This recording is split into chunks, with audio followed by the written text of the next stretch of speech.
Hi, my name is Des O'Neill, and thank you very much for joining me in this week's Query of the Week. Okay, so who is this relevant to? Well, first of all, this is relevant to UK and I suppose non-UK companies looking to set up a branch.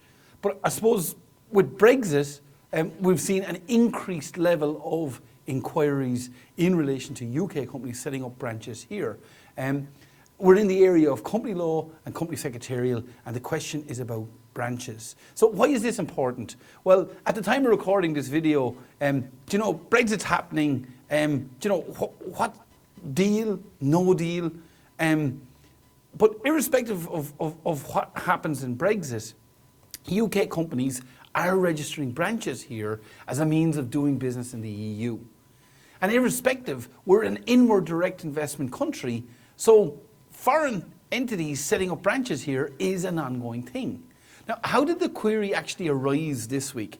Well, the query arose when Sinead, who's in our company secretarial division, was working with an accountancy firm who had a new UK company looking to set up business here, and Sinead was advising on the options in terms of company versus branch and the implications and structure of each.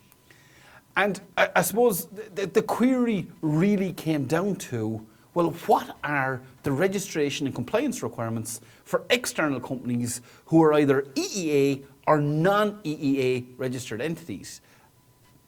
Okay, the legislation to start with. So any company which is incorporated outside the state and establishes a branch in the state must be registered with the CRO under Part 21 of Companies Act 2014. So the branch is a place of business which has the appearance of permanency and is viewed as an extension of the parent company and is equipped to negotiate business with third parties. That definition is very, very specific, and it comes from a legal precedence, Sommerfer SA versus Ferngas. So first of all, that's what a branch is.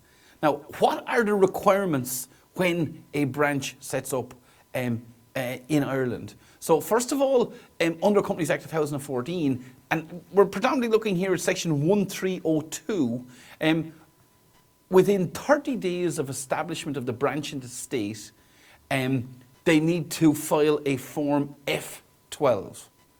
Now, section 1302 goes on to talk about, well, what goes with the Form F12?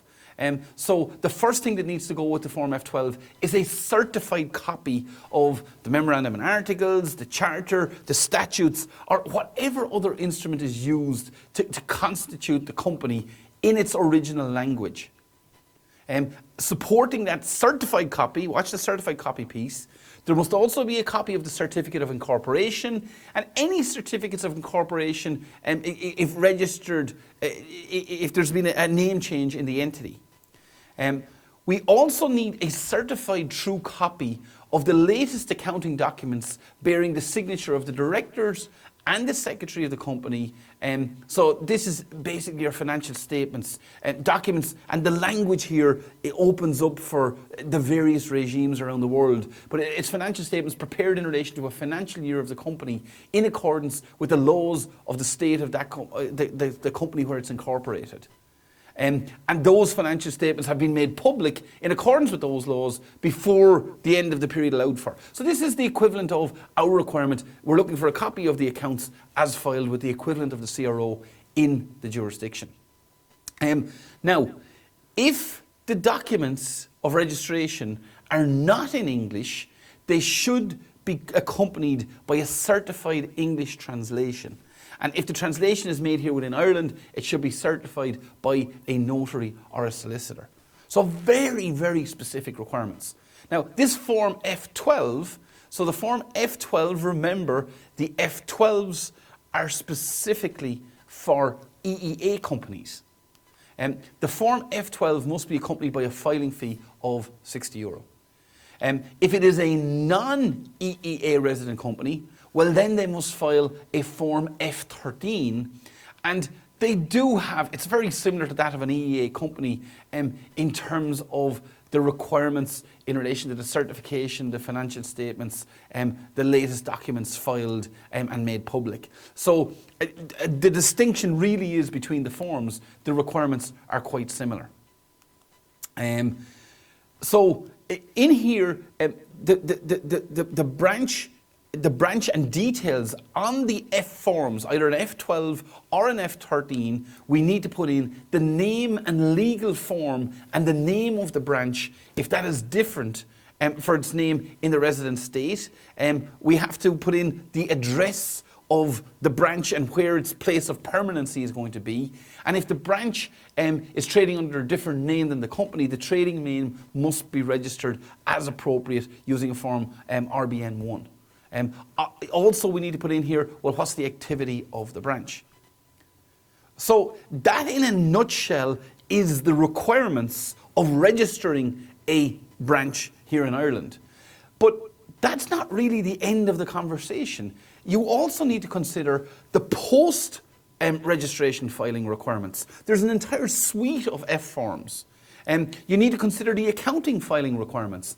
And there are slightly different rules for financial institutions. So it's not just, well, how do we register? We need to look at the bigger picture.